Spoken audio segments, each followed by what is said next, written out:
생명의 생가 이영훈 목사입니다. 오늘은 10월 16일 생명의 생가 신명기 묵상 15번째 시간입니다. 5장 1절에서부터 15절까지 십계명 1에서 4까지의 내용이죠. 요단 동편 모압 평지에서 모세의 두 번째 설교가 시작됐습니다. 출애굽기 20장에서 출애굽 1세대들에게 주신 십계명을 출애굽 2세대들에게 다시 설명하죠. 십계명은 세상으로 상징되는 가나안 땅에서 하나님의 백성이 살아내야 할 하나님 나라의 윤리와 삶, 마음가짐에 관한 말씀이 담겨져 있죠. 먼저 1절에서 6절까지는 나는 너희를 애굽 땅에서 인도하여 낸 여호와라 라는 말씀입니다. 십계명을 말씀하시기에 앞서서 하나님께서는 자기 자신이 애굽에서 종살이하던 이스라엘을 구출하신 분임을 말씀하고 있죠. 우리가 잊지 말아야 할 신앙의 대전제가 있다면 그것은 우리가 하나님 앞에서 무엇인가를 행하기 전에 하나님이 먼저 우리를 사랑하셨고 구원하셨다는 사실입니다. 이에 대해서 저명한 구약학자 크리스토퍼 라이트는 구원하는 은혜가 이에 반응하는 인간의 순종보다 먼저라고 설명을 하고 있죠. 그러므로 모세의 중보로 우리에게 전해진 출애굽 1세대가 받은 호렙산 언약은 하나님과 어느 개인 사이에 맺어진 언약이 아니라 하나님과 맺은 이스라엘 전 민족과의 언약이며 온 이스라엘과 그 후손이 영원히 지켜야 할 언약이라는 것입니다. 또한 이 언약은 선택을 받은 하나님의 백성 그리고 성도들에게 주신 말씀이라는 것이죠. 이 언약은 살아있는 우리에게 적용해야 할 하나님의 말씀이라는 것입니다. 이 말씀에 대한 올바른 태도를 1절에서 말씀하고 있는데요.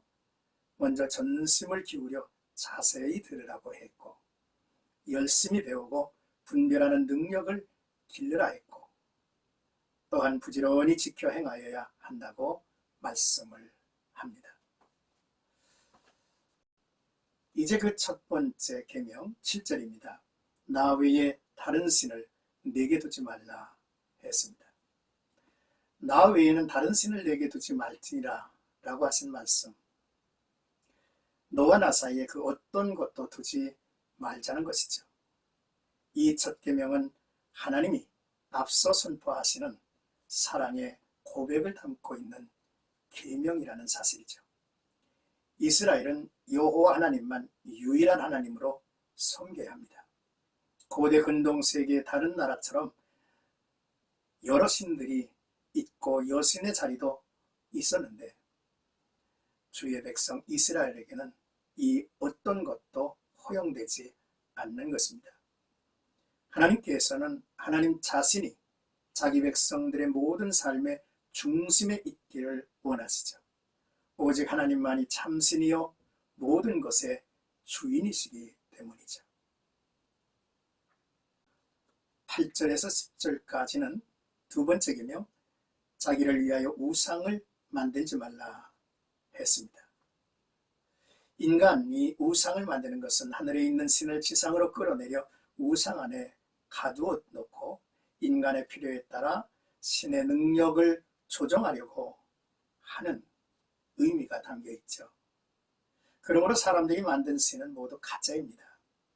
헛된 것을 의지하는 삶은 어리석죠. 인간이 만든 신들이 있습니다.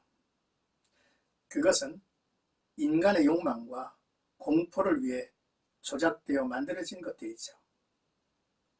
우상 숭배에 나타나는 증상을 바울은 민수기 25장 부활의 사건을 통해서 이제 교훈하죠.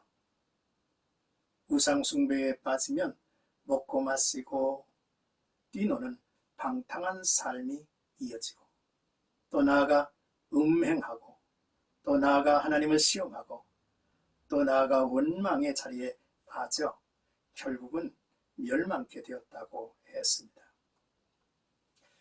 그런즉 선줄로 생각하는 자는 넘어질까 조심하라고 했죠. 하나님은 질투하신다 했습니다. 이는 자기의 사랑을 지켜가시겠다는 강력한 뜻을 보여주는 표현이기도 하죠. 이제 11절 세 번째 계명입니다. 여호와의 이름을 망령되이 일컫지 말라. 망령되이라고 하는 말은 헛되고 무익하게라는 의미가 있습니다. 이 말은 하나님의 이름을 불경스럽게 부르지 말라는 것이며 여호와의 이름을 이방인들이 자신의 욕심과 목적을 위하여 주술적으로 부르듯이 부르지 말라는 것입니다. 하나님은 인간의 욕심을 채워주고 이익을 도모하여 주는 신이 아니라 하나님은 자신이 모든 일의 주인이 되어서 자신의 뜻을 그의 백성과 실현해 나가는 참신이십니다. 성도는 하나님을 자기의 이익과 자기의 정당성을 입증하기 위해 움직이려 말고 하나님과의 깊은 사귐과 그의 선하신 뜻을 찾아가야 할 것입니다. 하나님의 이름을 위대하고 무겁게 여길 줄 알아야 합니다. 하나님의 이름을 욕되게 하거나 그 이름이 조롱받지 않도록 해야 합니다. 세상에서 살아가는 주의 백성이 그분의 이름에 합당한 삶을 살도록 권고한 계명이죠. 하나님의 이름을 소중히 지켜가는 것은 하나님의 백성이요 그 자녀의 마땅한 도리인 것입니다. 성경 예수께서를 보면 하나님께서 이스라엘을 책망하실 때에 자신의 이름을 더럽혔다라고 말씀을 하는 부분을 봅니다. 그리고 이스라엘로 하여금 더럽혀진 자신의 이름을 하나님이 아끼시고 그 이름을 하나님 편에서 회복시키시려는 그러한 내용들로 채워져 있습니다. 그러므로 이스라엘의 죄목의 그 핵심에는 여호와의 이름을 더럽혔다라고 하는 것이 담겨 있음을 발견할 수 있죠. 이제 끝으로 12절에서 15절까지는 네 번째 계명 안식일을 지켜 거룩하게 하라 라는 내용입니다. 안식일은 하나님의 천지 창조에 관련시키면 여호와의 안식일로 창조의 마지막 작품이 안식입니다. 그러나 신명기에서의 안식일 준수는 하나님이 애굽에서 구원을 받은 일과 관련이 지어 말씀되고 있습니다. 안식일의 신학적 의미가 바뀔 수 있음을 보여주죠. 이는 안식일의 변질을 뜻하지 않습니다. 구속사적 의미로 예수 그리스도의 죽음과 부활의 역사로 이 안식일이 주일이 되었고, 완전한 구속 하나님의 나라를 바라보면서 그 나라에서 창조의 마지막 작품 안식이 온전히 회복되고 이루어짐을 소망하게 됐습니다. 그러므로 성도들의 안식일, 주일은 하나님의 창조와 구속과 하나님 나라 재창조의 완성을 세상에 널리 공포하는 날이기도 하죠. 십계명의 네 번째 계명 안식일을 다른 날과 구별하여 거룩하게 지키라고 당부하죠. 이날은 성도가 하나님의 회복될 창조의 세계에 머무는 축복의 훈련이고요, 그 하나님께 예배하고 영육이 쉼을 누리는 날이기도 합니다.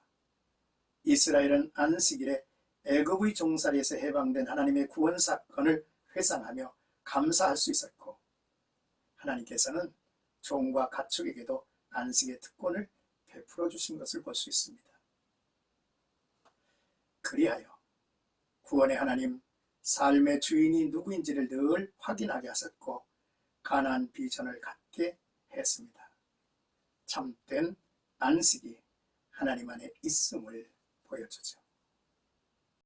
사랑하는 생크가족 여러분, 오늘은 십계명 첫째에서 네 번째까지 하나님을 사랑하라는 하나님과 관련된 계명을 함께 읽고 나눴습니다.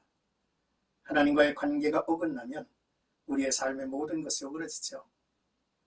하나님을 우리의 인생의 중심에 그분을 모시고 사는 마음과 뜻과 정성을 다하여 하나님을 사랑하는 그 마음가짐으로 오늘도 살아가시기를 주님의 이름으로 축복합니다.